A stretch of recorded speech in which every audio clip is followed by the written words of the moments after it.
Bueno, pues primero que nada, bienvenidos, muchísimas gracias por estar aquí el día de hoy, a pesar del frío y las posibilidades de lluvia, que esperemos que sea benevolente con nosotros y no suceda, ¿no? Para que nos podamos hacer nuestro recorrido a gusto. Me voy a presentar, mi nombre es Tania Martínez, formo parte del grupo ciclista de Biciorientados y pues estamos dando esta visita guiada para nuestros amigos básicamente, así que bienvenidos. Creo que los únicos que no nos conocemos somos Alejandro, a quien conocí rodando en bicifelinos. Felinos. Ajá, él dice que él rueda con piratas, Soy universal. Ajá, sí, es ciudadano del mundo ciclista. Ajá, y hoy tenemos el gusto de conocer a Andrea. Andrea, tú perteneces a... ¿Te puedo hablar tú? ¿Te puedo hablar tú? No hay problema, ¿verdad? Sí. ¿Tú perteneces a algún grupo?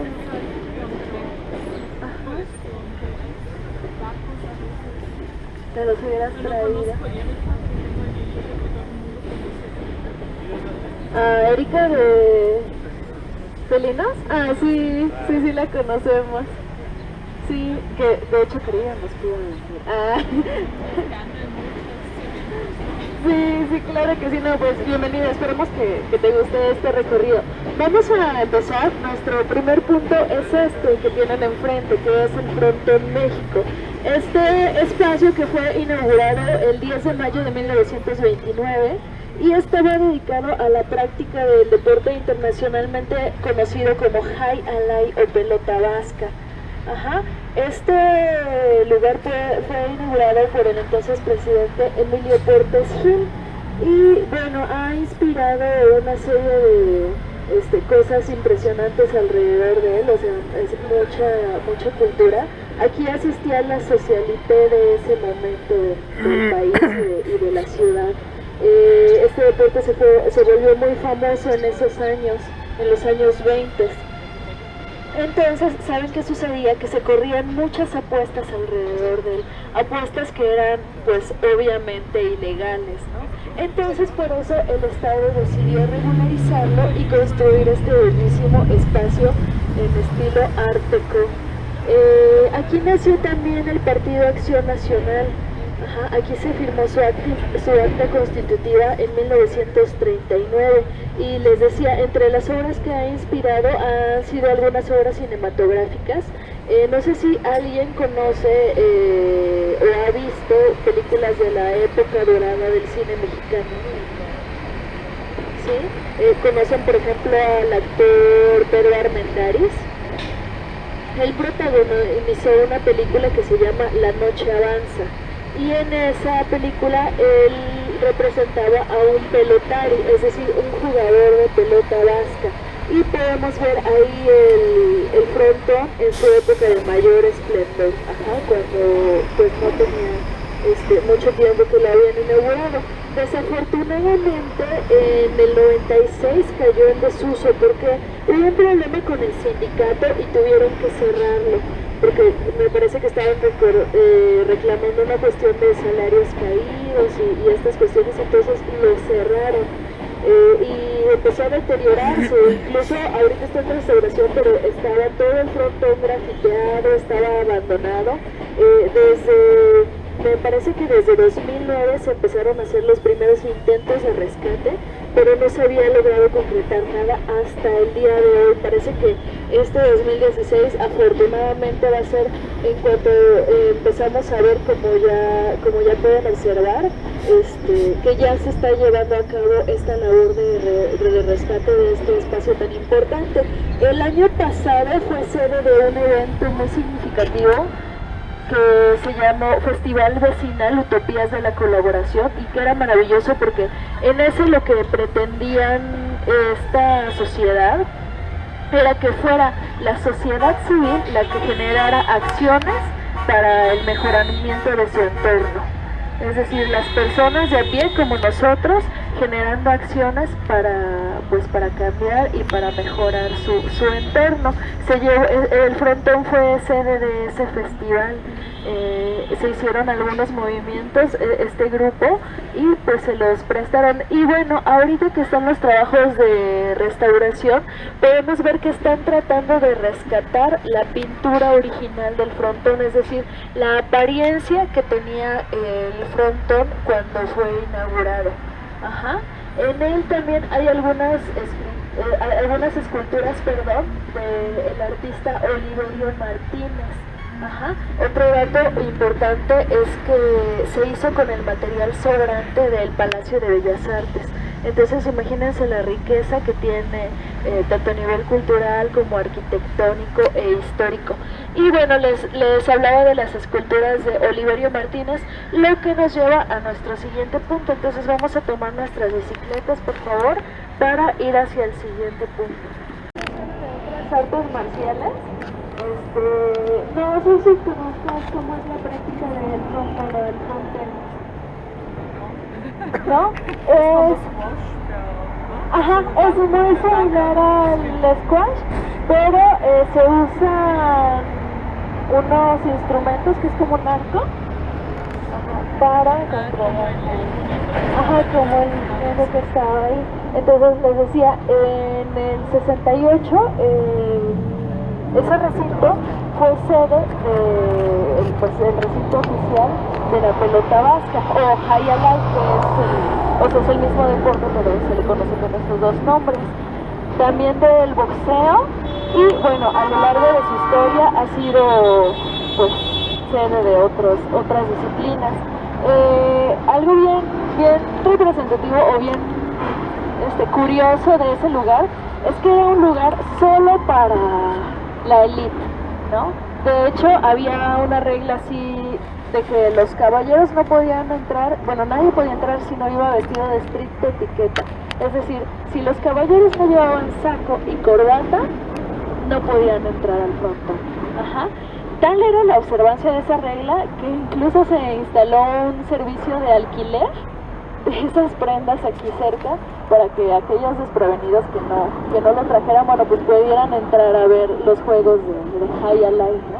Porque de verdad no los dejaban entrar si no era así. Y bueno, estábamos hablando de las esculturas que hay ahí de Oliverio Martínez, y les decía que nos trae al siguiente punto, porque ese autor, ese artista, es quien elaboró las esculturas que están en el Monumento a la Revolución. Ahora, quiero que alguien me diga si sabe qué iba a ser el Monumento a la Revolución antes de quedar como ahora lo conocemos. Exacto, como dice Gabriel, estaba proyectado que fuera la sede del Palacio Legislativo. ¿Qué sucedió? En 1910, para celebrar el centenario de la independencia de México, bueno, del inicio de la independencia, Porfirio Díaz lanzó un concurso a nivel internacional para construir lo que sería uno de los palacios legislativos más impresionantes, maravillosos y grandes del mundo. Ajá, este concurso lo ganó el francés Émile Bernard. Y bueno, era un megaproyecto, ¿no? Ustedes pueden ver, por ejemplo, en internet las imágenes de lo que estaba proyectado y es verdaderamente impresionante. Ajá. Desafortunadamente en 1912 la obra se tuvo que parar. ¿Por qué creen? El arquitecto se murió. No, es que no sé, hace una semana no sé. Por la revolución. Ajá, por la revolución. Inició la revolución y entonces los fondos se fueron a otros sitios, es decir, no había recursos para continuar con la obra. Entonces por 20 años se quedó únicamente el esqueleto de lo que ahorita estamos viendo. Expuesto el esqueleto, es decir, las varillas, nada más ahí se quedaron expuestas durante 20 años. Después de que terminó la revolución, Bernard, pues, él tenía su mega obra en la que había trabajado mucho en su proyecto, ¿no? Quería concluirla. Y le propuso a Álvaro Obregón que lo terminaran como un monumento a los caídos durante la revolución, como un mausoleo. Ellos sí como que estaban de acuerdo, pero no se pudo concretar porque pasó eso. Tanto Álvaro Obregón como Emil Bernard fallecieron. Entonces no se pudo concretar. No se pudo concretar. Y entonces fue hasta 1936 cuando Carlos Obregón Santacilia, un arquitecto del que vamos a ver varias obras en nuestro recorrido, terminó el monumento a la revolución y lo convirtió, como tenían proyectados ya Bernard y Obregón, en un mausoleo para los héroes revolucionarios. Y entonces ahora descansan ahí los restos de personajes como Francisco Villa, Venustiano Carranza o Francisco I. Madero. Y también quiero que visualicen más o menos el sitio en el que está colocado. ¿Por qué? Porque, como les decía, primero que estaba proyectado que fuera el Palacio Legislativo, ¿no? ¿Y por qué en este lugar? Bueno, porque Porfirio Díaz quería conectar la sede del Ejecutivo, que es el Palacio Nacional, y la sede donde gobernarían los diputados y senadores. Si nosotros pudiéramos ver aquí, o pues estuviéramos en tuviéramos un panorama más alto, una visión más alta, veríamos que si ustedes van todo derecho salen a Avenida Juárez, y después de Avenida Juárez que está la calle de Madero, está la Plaza de la Constitución y está después el Palacio Nacional. Entonces el proyecto que tenían era que en línea recta se conectaran la Plaza de la Constitución, que es el Zócalo, con la Plaza de la República, que es esta. Quería ser como en Francia, como en París, ¿no? Era su ejemplo, ¿no? Del arco de triunfo a lo que es ahorita también hay un nuevo arco, es un mismísimo. Exacto, hay que recordar, y en todo, bueno, en varias horas del centro histórico lo vamos a ver, esa influencia europea que tenía y que tenía un gusto así. Pues, y gracias a ese gusto exquisito que tenía, ahora tenemos estas bellezas aquí, ¿verdad? Pero imagínense, ¿qué tan bello les parece el Monumento a la Revolución? Bueno, no sé si me impresiona. ¿Cómo? Para mí me da un poco... No lo están grabando, ¿no? Sí, claro. Como fascista, porque son, no sé, por el tipo de arquitectura y los monolíticos, estos son muy imponentes. Me recuerdan mucho el comunismo, tal vez comunismo, no fascista. Bueno, también hay que tomar un poco en cuenta que fue como aquí tenemos un dicho, ¿no? De que quien tiene varias manos adentro, ¿no? También por eso es una mixtura. Y bueno, esa la tenemos en todos los sitios del centro histórico. De hecho, en toda esta zona vamos a poner, ver, tenemos cuestiones prehispánicas, ¿no? En el museo, bueno, ya en el Templo Mayor, tenemos recintos del virreinato, tenemos los recintos modernos que no tienen nada que ver con los anteriores, ¿no? Y pues en el monumento también pasa eso, ¿no? Que pues lo empezó Emil Bernard y luego lo terminó Carlos Obregón Santacilia, entonces quizá tuvo que adaptarse un poco a lo que ya había, ¿no? Y además, bueno, obviamente no es nada parecido al proyecto que tenía Bernard, pero pues se trató de rescatar un poco lo que ya estaba montado, ¿no? Vamos a seguir nuestro recorrido. Esta calle lleva su nombre en honor a este personaje, José María Lafragua, este político y literato mexicano, que fuera 2 veces ministro de Relaciones Exteriores. En sus tiempos se establecieron legaciones, por ejemplo, con Guatemala, nuestro país vecino, con Italia y con Alemania. Ese legado le debemos. También quiero decir que él tenía una colección bibliográfica impresionante, que dicen que costaba alrededor de más o menos 4.500 libras, me parece. Esa colección se la dejó en parte a la Biblioteca Nacional, de la cual fue director, y en parte a la Biblioteca del Estado, hoy conocido como Biblioteca La Fragua, de la Benemérita Universidad Autónoma de Puebla. Ajá, ahí podemos encontrar parte de ese legado que dejó. Al final de nuestro recorrido vamos a ir a un lugar muy especial que está conectado con este sitio. ¿Por qué?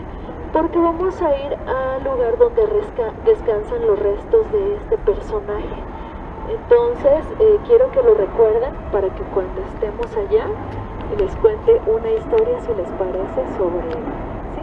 Vamos a seguir. Estamos ya en Paseo de la Reforma, que en un inicio fuera llamado Paseo de la Emperatriz. ¿Por qué razón creen que era así? ¿O en honor a quién?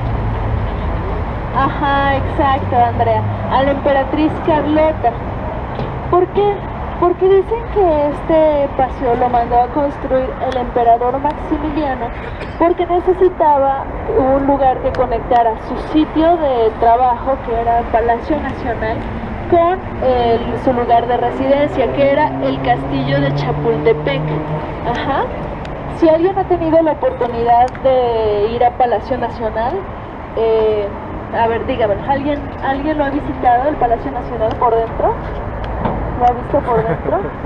¿Tú? Él sí, que nos platique. No, pues la verdad es que es bellísimo. Ajá. Ahí llegaron a vivir los emperadores cuando llegaron a la Ciudad de México. Pero a ellos no les pareció así. Creían que no era, digamos, de su nivel. Entonces decidieron residir en el castillo de Chapultepec. Pero pues el emperador tenía que seguir gobernando desde el Palacio Nacional. Y bueno, cuentan las historias, no lo sabemos de cierto, que la emperatriz podía ver regresar el carruaje de su marido cuando él venía del trabajo hacia su domicilio. ¿Y por qué era esto? Porque se dice que este paseo era de uso exclusivo del emperador.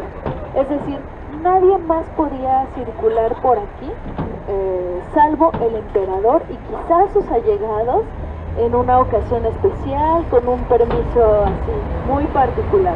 Pero dicen que era de uso exclusivo de Maximiliano. Después de esta época se le cambió el nombre ya una vez que terminó este imperio y fue llamado Paseo Degollado en honor a otro personaje. No sé si alguien ha escuchado algo de Santos Degollado, ¿no? Él fue un político y militar que fuera la mano derecha de Benito Juárez. Ajá. Lo apoyó mucho durante la Reforma. Entonces, en honor a él, como murió muy joven y pues luchando, Benito Juárez le puso el nombre de Paseo Degollado. Ajá. A la muerte de Juárez, este nombre se le cambió y se le puso el nombre de Paseo de la Reforma en honor a ese periodo de la vida nacional, pues que ya todos conocemos, ¿verdad? Y es el nombre que conserva hasta esta fecha. Entonces vamos a seguir por Paseo de la Reforma para ir a nuestro siguiente punto.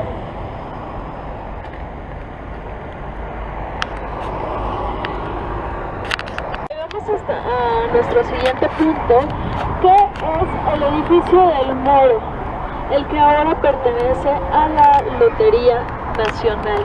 Este edificio es de estilo Art Deco. Como pueden ver, el Art Deco se caracteriza por el uso de formas geométricas, pues cuadrados, círculos, rectángulos, También tiene un uso del color muy sobrio, como pueden darse cuenta. Hay otro edificio del mismo estilo que ya vimos en nuestro recorrido. A ver si lo estamos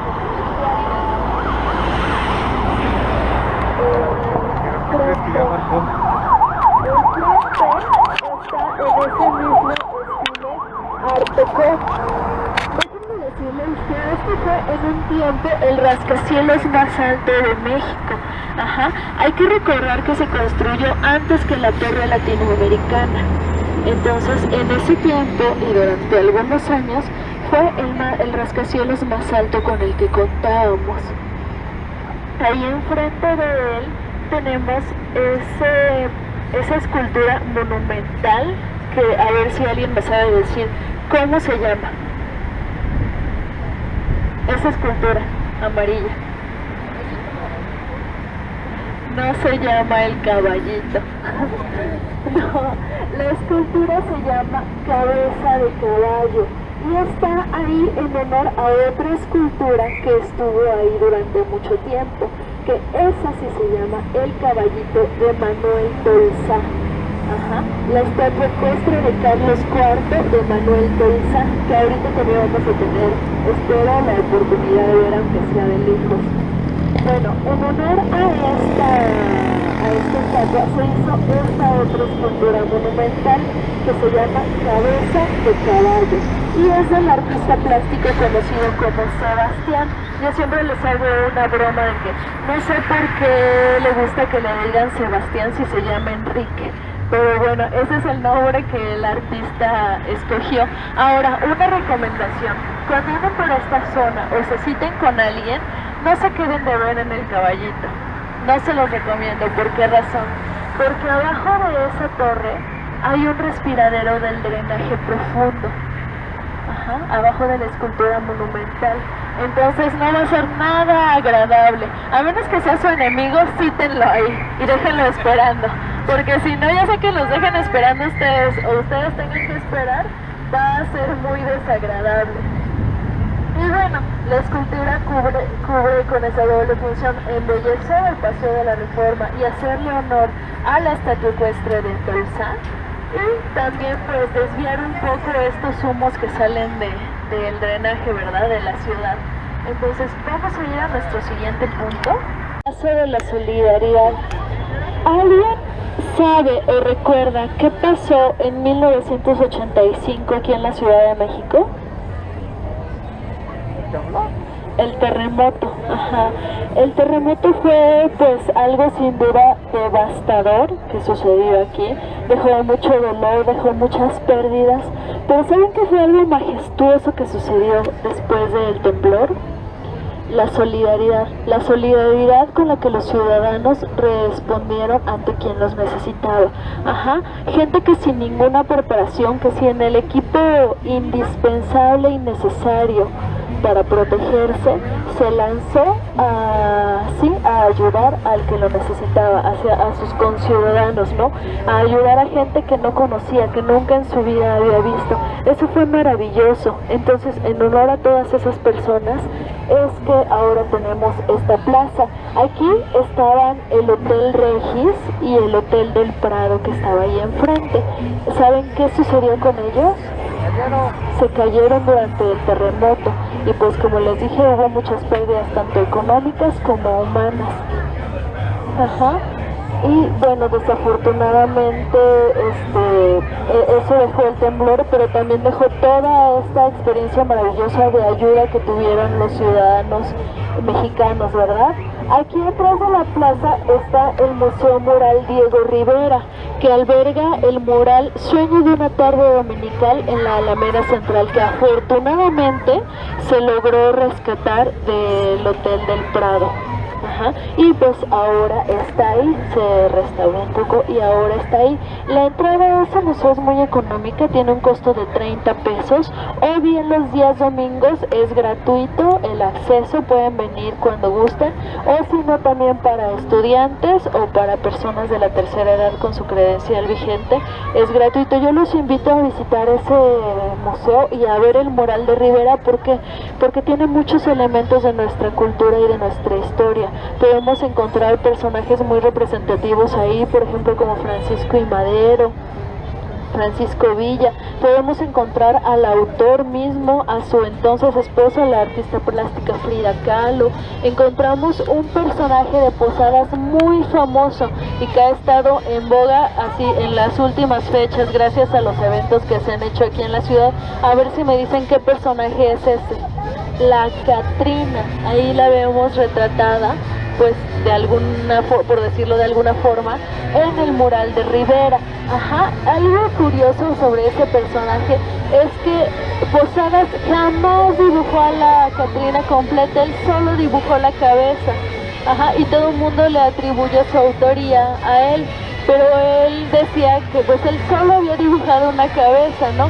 Nunca le había hecho esos vestidos con los que la dibujan impresionante, nunca nada, porque nunca le dibujó el cuerpo.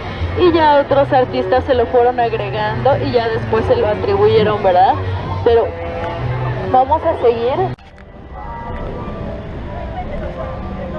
Lo bueno de no venir en autobús, que es como regularmente se hacen estos recorridos, es que vamos a podernos detener y no estar leyendo aquí. ¿Hacia dónde volteo?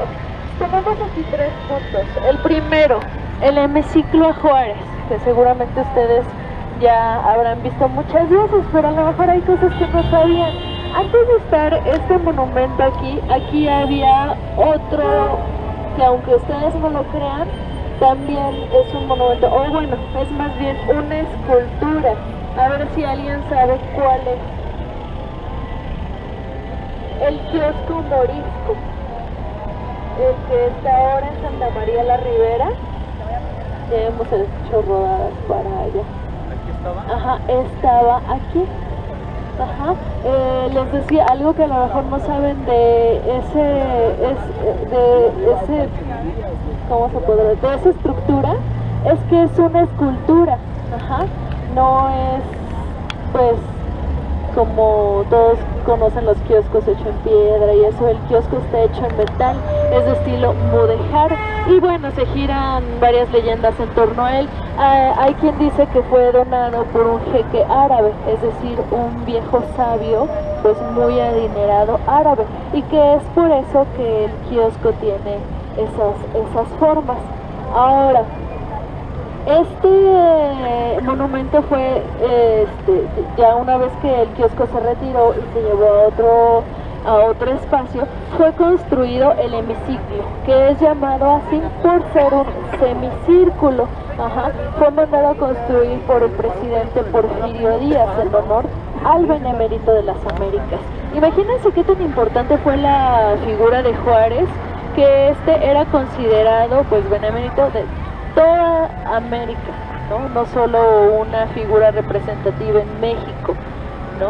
Sino por su historia y por su trayectoria, pues una figura representativa en América y a nivel mundial.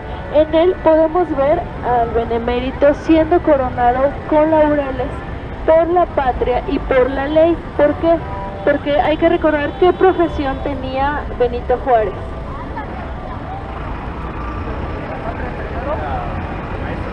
Era abogado, estudió leyes. Ajá. Él venía de los extractos más pobres de Oaxaca, si era un indígena. Y bueno, llegó a ser presidente de México y todo lo que hizo con las leyes de reforma, ¿no? Todo eso le debemos. Abajo, ahí arriba de los 2 leones, hay un cetafio. ¿Alguien sabe qué es un cetafio? Es una tumba sin cuerpo, porque los restos del benemérito descansan en el Panteón de San Fernando, sitio en donde vamos a terminar nuestra visita. Ahora, está hecho en mármol de Carrara, cuya característica que tiene que es ser blanquísimo, como ven, es blanco y resplandeciente y reluciente. Ahora, quiero que volteen para allá, por favor. Allá tenemos 2 espacios. El primero, que es el Museo Memoria y Tolerancia. ¿Alguien ha oído hablar de él? ¿O sabe a qué está dedicado este museo? ¿No? Habla del genocidio. ¿Alguien ha escuchado hablar del Holocausto? ¿Sí? El Holocausto ha sido, es el genocidio más conocido de la historia, pero ¿saben qué? Desafortunadamente no es el único. Ajá. Así como sucedió pues allá en Alemania con los judíos, ha habido otra serie de genocidios a lo largo de la historia y pues todos han sido igual de terribles y de aterradores y atroces e inconcebibles. Este museo trata de generar un poco de cultura, sobre todo en la población infantil, sobre temas como la tolerancia, el respeto y el amor que tanto necesitamos, ¿verdad? Y a pues darnos cuenta de que cosas como el genocidio son cosas que no debieron suceder aquí nunca, en el hemiciclo y que Juárez, obviamente no tendrían que suceder más, pero sí, que desafortunadamente siguen sucediendo y que pues no deberíamos de permitirlo, ¿no? Entonces yo les recomiendo mucho Aquí es visitarlo, la como si verdad fueras es a una Bellas Artes, ¿no? exposición Pero en la banqueta del lado muy izquierdo cruel, estamos. es difícil verla, pues moralmente, pero también nos Órale. sirve para reflexionar un poco sobre qué estamos haciendo con el mundo en el que vivimos. Y el siguiente es el exconvento y templo de Corpus Christi. Ahora este es un edificio administrativo, ya no tiene la función con la que fue creada, pero fue considerado el primer convento de Indias. ¿Por qué? Porque aquí venían y profesaban como religiosas las hijas de los indígenas nobles. Este lugar se hizo en un lapso de alrededor de 4 años más o menos, y ustedes me dirán, pues sí se tardaron un poco, ¿no? Y déjenme decirles que para las costumbres de aquellas épocas, este lugar fue hecho de una manera absolutamente express. Ajá. Porque no sé si alguien sabe más o menos cuánto tardaron en construir la Catedral Metropolitana, en terminarla. 280 años. Entonces imagínense, esta construcción fue express y fue así porque fue mandada a hacer por el virrey Baltasar de Zúñiga. El virrey Baltasar de Zúñiga fue el único virrey soltero de la Nueva España. Y ustedes van a estarse preguntando, ¿qué interés tenía este personaje en que quedara terminado pronto el convento de Corpus Christi? Bueno, pues quiero contarles una leyenda. A ver si ustedes me creen o creen que es verdad lo que yo digo. Cuentan que una vez en una visita dominical el virrey Baltasar de Zúñiga escuchó cantar a una joven. Ajá. Él pues como se utilizaba en aquella época iba todos los domingos a misa, ¿no? Escuchó cantar a la joven y al verla se enamoró perdidamente de ella. Ajá. Fue amor a primera vista. Esa joven se llamaba Concepción Telles. Doña Conchita, van a ver por qué era doña. Cuando el virrey hizo sus investigaciones para decir, oye, ¿quién es ella? ¿Quién me la presenta? ¿Cómo le digo? ¿De quién es hija? ¿De quién es prima? Le dijeron, mi amigo pierde las esperanzas porque esa mujer no es para ti, ¿no? Y él, ¿pero por qué? Ella ya hizo sus votos y va a profesar como monja en el convento de Santa Isabel. El convento de Santa Isabel está estaba donde ahora está Bellas Artes. Ajá. Y ahí ella iba a pues hacer sus labores, ¿no? de novicia y de monja. Entonces al virrey le quitaron toda posibilidad de entablar cualquier relación con ella, porque en aquellos tiempos pues eso de los votos era algo muy serio. Ella ya había dicho que iba a ser monja, era imposible que se echara para atrás. Entonces ni siquiera le pudo hablar de su amor, ¿no? Pero mandó a construir Corpus Christi. ¿Para qué creen? Pues para ver si la podía ver de vez en cuando, pasar al menos, ¿no? Bueno, terminó su virreinato y él se tuvo que regresar a España porque pues ni modo, así tenía que ser. Pero dejó escrito en su testamento que al morir quería que le sacaran el corazón y lo depositaran en Corpus Christi. ¿Por qué creen? Porque le pertenecía a la... Pues para estar cerca de ella, porque ella estaba ahí en Santa Isabel, estaba muy cerca, entonces era lo más cerca que podía estar de ella. Ahora, viene la parte que a mí hace que se me enchine la piel cada vez que la cuento. Cuando se hicieron los trabajos de rescate del edificio, porque pues ustedes saben que la ciudad fue construida sobre un lago, es terreno inestable y los edificios se han ido hundiendo y pues debido a los terremotos también se han ido deteriorando. Entonces tenían que pues meter sus gatos hidráulicos y hacer cosas para evitar que el edificio se siguiera deteriorando. ¿Quién hizo eso? Atrás del altar, en las excavaciones, se encontraron una caja metálica con un órgano cardíaco adentro. La caja tenía una inscripción que decía, en donde esté tu riqueza, estará tu corazón. No, en donde esté tu corazón, estará tu riqueza. Perdón, era al revés. En donde esté tu corazón, estará tu riqueza. Ajá, esa inscripción estaba en latín. los investigadores le han hecho estudios a ese corazón y dicen que es muy probable que haya pertenecido por la fechación y ya saben por la genética, que es muy probable que haya pertenecido al virrey. Esto es real, esto lo pueden googlear, lo pueden así buscar documentado, es verdad, el corazón se encontró ahí, ajá, y le da sustento a la otra parte que pues es una leyenda, no sabemos que sea cierta absolutamente, ¿verdad? Pero ¿ustedes creen que sea verdad o creen que no? ¿Creen que sea verdad la leyenda del virrey que se enamoró? Puede ser que sí. Las mujeres hacen que hagamos locuras luego. Bueno, pues vámonos a nuestro siguiente punto. Bueno, estamos aquí en el Palacio de Bellas Artes, este edificio bellísimo que también es de estilo ecléctico como otros que encontramos en esta zona del centro histórico. Está mezclado y preponderantemente tiene los estilos Art Deco, del que llevamos un poquito del uso de las formas geométricas, y también tiene mucha influencia del Art Nouveau.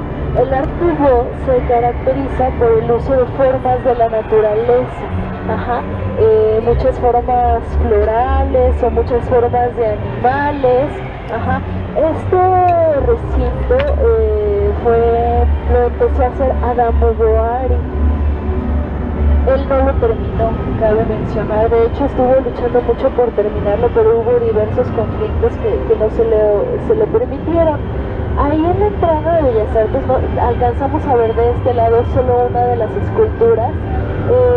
Hay dos esculturas, una que representa a la juventud y otra a la madurez. Esas esculturas formaban parte de un megaproyecto del que ya escuchamos nosotros, que era el del Palacio Legislativo. Como no se concretó, pues, y las esculturas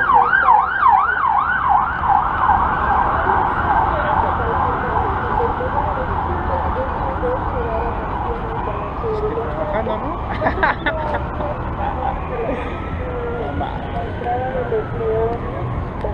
famosa de Chapultepec.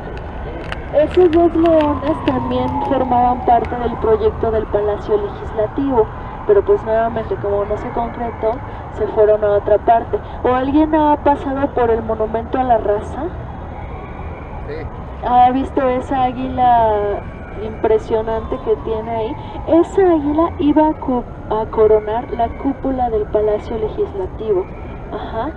Pero pues nuevamente no se concretó y entonces se quedó en otro lugar. Ajá, iba a estar en la cúpula, ajá, del Palacio Legislativo. De hecho, yo sí los invito a buscar las imágenes de cómo iba a ser y bueno, la verdad es que era una cosa bellísima e impresionante. Ajá. Ahora, les decía que había muchos animales porque Adamo Boari quiso rescatar esa parte de la cultura mexicana, de la cultura mexica. Ajá. Entonces es por eso que puso los mascarones de varios animales. Y bueno, los mascarones, estas cosas que sobresalen. Ajá. ¿Ya las viste? Estas cositas que sobresalen se llaman mascarones. Ahora, quiero que vean este que está en la entrada lateral. ¿Qué es? A ver si alcanzan a ver qué es. Una serpiente. Es un perro. ¿Dónde? Ahí, en la entrada lateral, ese mascarón es de un perrito. Esa, bueno, era una perrita y se llamaba Aida y era la mascota de Adamo Boari. Él le quería tanto y decían que ella a veces la acompañaba en las obras que decidió dejarla plasmada. Aquí en una de las entradas principales del Palacio de Bellas Artes, que eso sí era amor, ¿no? A la compañera. No, y de hecho se hicieron estas entradas porque estaba concebido como el Teatro Nacional. En un inicio no estaba pensado para que fuera lo que ahora es, y entonces él quería que pues las personas que iban a hacer sus representaciones pudieran entrar desde sus carruajes, bueno, hay que recordar que eran otras épocas, sin ser vistos, no por la entrada principal, ¿no? Sino por otro lado. y entonces así los artistas o todo podían entrar por esas entradas. Ahora, aquí vemos estas esculturas que pues ahorita están en restauración y por eso no las podemos ver plenamente, de unos Pegasos. Son 4, representan a las artes dramáticas y a las artes líricas. Estaba proyectado en el inicio que esas esculturas estuvieran en las 4 esquinas del palacio, pero ¿qué sucedió? No lo van a creer, pero en sus primeros 10 años de vida, el palacio se hundió 2 metros. Y esas esculturas están hechas en bronce. ¿Cuántos kilos creen que pesan? Entonces, imagínense, si llevaban 10 años de ser construido el palacio y ya se había hundido 2 metros, imagínense que le hubieran puesto las 4 esculturas ahí arriba. El ángel de la independencia. Ajá. Y bueno, es por eso que ya después se decidieron colocar aquí. Un tiempo estas esculturas estuvieron en la Plaza de la Constitución, allá en el Zócalo, en cada una de las esquinas. Y bueno, finalmente ya las colocaron aquí en sus pedestales y desde que las colocaron no se han movido y esperamos que ya no lo hagan. Como el caballito que ahorita vamos a ver y anduvo itinerante, pero pues ya está ahí en la Plaza Tolzán. Vamos a seguir. Que a lo mejor ustedes van a decir, ¿y eso qué, Tania? Pero es la entrada del Metro Bellas Artes. Esa portada tipo Guimard fue donada por el sistema de transporte Metro de París al sistema de transporte colectivo Metro de México en un intercambio para celebrar los 30 años de su mutua colaboración. A cambio, el metro que nosotros conocemos les dio a los parisinos algo nada despreciable, déjenme decirles, les dieron un mural, un fresco oaxaqueño de la cultura oaxaqueña, pintado por un artesano, un artista mexicano, que adorna nada más y nada menos que su estación de luz. No recuerdo, el nombre es un poco más largo, ahorita no lo recuerdo exactamente, pero es la estación del metro en donde está el Museo del Louvre. Así es que imagínense, uno de los museos más importantes del mundo, pueden ver cada quien que llega ahí un mural nuestro, que pues también debe de ser bellísimo, ¿verdad? Como se dice aquí coloquialmente, no le perdieron los parisinos al darnos esta bella portada tipo Guimard y pues llevarse el fresco de aquí. Ahora, aquí enfrente tenemos el templo de la Santa Veracruz. Si pueden ver el estilo de lo que hemos visto anteriormente y de este, es pues absolutamente distinto. Este es mucho más recargado porque es de la época barroca. Ahí descansan los restos de un personaje que ya hemos mencionado durante el recorrido, que es Manuel Torza, el autor de la estatua ecuestre de Carlos IV, que está allá atrás. Y desafortunadamente no se alcanza a ver porque está ese camión estacionado ahí. A ver, no sé si ahorita que se quita, no, porque ayer sí lo alcanzábamos a ver desde aquí. Pero bueno, si no, más adelante ustedes se pueden dar una vuelta. La estatua es impresionante. Además, déjenme decirles que es una de las 10 más representativas del arte ecuestre del mundo. Torza era vecino de esta zona y es por eso que pues sus restos descansan ahí en el templo de la Santa Veracruz. Ahí adelante del templo vamos a encontrar el Museo Franz Mayer. Este museo que alberga la colección de este personaje que fue juntando en todo el mundo. Hay una colección de platería impresionante, maderas finas talladas de una forma exquisita, tiene biombos, escritorios. ¿Alguien sabe lo que es un bufetillo? Un bufetillo es un escritorio con cajones. Esos que usaban antes, que incluso tenían llaves o secreteros. Pueden encontrar una muestra muy impresionante ahí en el Franz Mayer. Me parece que los días martes, no estoy segura totalmente si es los martes o los jueves, la entrada a la colección general es gratuita. Entonces cuando gusten pueden venir a darse una vuelta, la verdad es que vale mucho la pena. Y bueno, estamos también ya en esta que es Avenida Hidalgo, y quiero que alguien me diga si sabe por qué es importante esta avenida. Fue una de las primeras en ser construidas en la ciudad, y quiero que me digan si saben más o menos qué historia tiene, ¿no? Si ustedes continúan aquí derecho, llegan a Calzada México-Tacuba, y del lado izquierdo, ahí por adelante del rumbo de Popotla, van a encontrar un árbol muy famoso. ¿Ya saben de qué árbol les estoy hablando? A ver. Ajá, del árbol de la noche triste, que es donde cuentan que lloró Hernán Cortés tras la derrota del ejército español a mano de los mexicas. Por aquí salieron corriendo los españoles cuando los mexicas los perseguían. Es por eso que ahí en la esquina en donde ahorita vamos a pasar, que ahora está la iglesia de San Hipólito y está dedicada a la advocación del San Judas Tadeo, Hernán Cortés mandó construir la ermita de los caídos en honor a todas las personas que perdieron la vida durante esa batalla tan sangrienta. Ahora que me digan ustedes, ¿creen que fue una noche triste o que fue una noche feliz? Dicen que según la perspectiva, ¿verdad? Bueno, vamos a continuar nuestro recorrido, ya casi vamos a terminar. Esta que están ustedes viendo es la tumba de la Fragua. Ajá, ¿se acuerdan la calle por la que salimos hacia Reforma? Bueno, aquí descansan los restos de José María Lafragua. Como les dije, él era un político y literato mexicano. Ajá. Y aquí descansan también los restos de Dolores Escalante. ¿Quién fue esta mujer? Él era la prometida de Lafragua. Quiero contarles que Lafragua pertenecía al Partido Liberal Mexicano y Dolores Escalante era la hija de uno de los partidarios más acérrimos del Partido Conservador, lo cual hacía sus amores pues absolutamente imposibles. Hay que recordar que eran, ay sí, muchas gracias, aquí.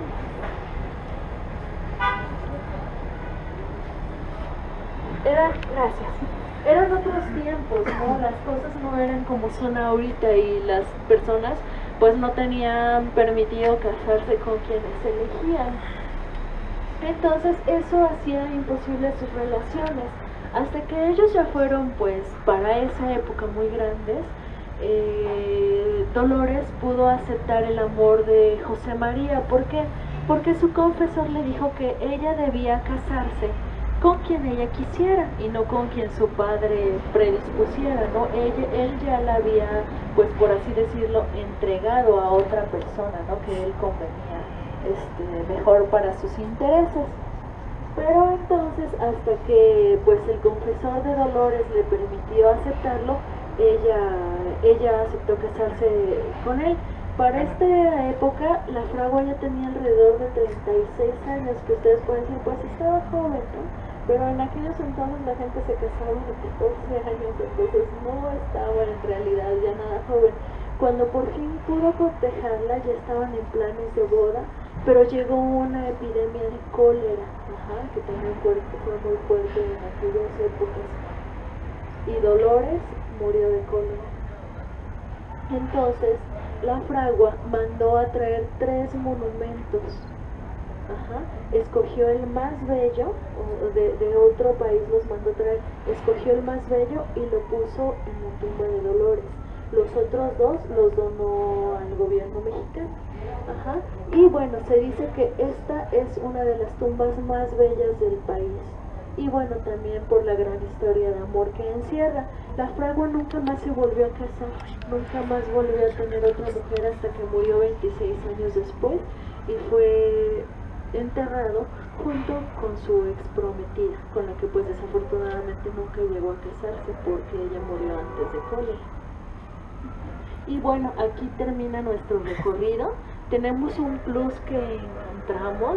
Allá en la otra esquina está la tumba de un general mexicano que tuvo un hijo que fue arquitecto y él construyó el edificio que encontramos aquí en la esquina. Entonces, esto nos da la idea de cómo hemos visto a lo largo del recorrido que muchas historias están conectadas, con otras, y que a lo mejor muchas veces pasamos por los edificios o por los sitios y no tenemos ni idea de qué sucedió ahí, o no nos imaginamos toda la carga histórica que tienen, y que además tenemos muchas riquezas aquí. Aquí también están los restos de Benito Juárez, del Benemérito de las Américas, y pues los restos de otros personajes de la historia, sobre todo generales, militares. Está la Socialite de México, la verdad, de aquellas épocas de la Revolución. Porfirio Díaz está en París. Me parece que sí, porque él ya no vivía ahí cuando fue exiliado. Y bueno, espero que les haya gustado el recorrido. ¿Se puede entrar? Que no se puede entrar porque cierran a las 5 de la tarde. Bueno, a la que me refiero de que... Sí se puede. Ah, sí, si vienes otro día más temprano, sí. De hecho, sí, hay visitas guiadas. está abierto debe de ser de martes a domingo, hasta las 5 de la tarde, porque casi todos los recintos de la Secretaría de Cultura cierran los días lunes. Entonces, Nos dijeron que hay un día que hay visitas guiadas a la 1:30 de la tarde. a la 1:30, los sábados deben ser, a la 1:30 hay visitas guiadas caracterizadas. Está chico, ¿no? Sí, no, es muy grande el panteón. De hecho, no hace mucho tiempo, tendrá quizá una década, que fue declarado museo panteón y fue abierto. Sí, de hecho, existe actividades culturales, por ejemplo, ahora en noviembre.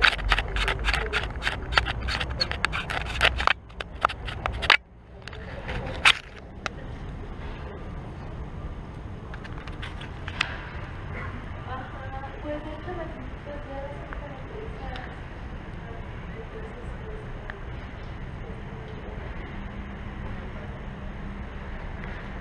Esta es verdad la de... No, nos dijeron que de afuera no se ve, güey.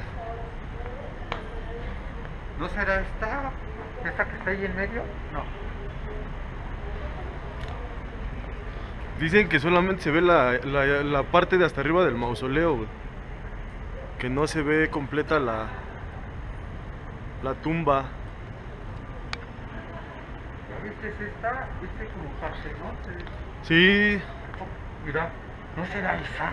es lo que yo pensaba, la de la silla, güey, pero la neta... No, la que ¿O cuál? está el el Partenón. Partenón completo, quién Ajá. sabe. Digo que no creo, porque nos dijeron que nada más se ve la parte de arriba del mausoleo. O sea que no creo que sea así tan grande. El quinto general de división de... Martín Carrera.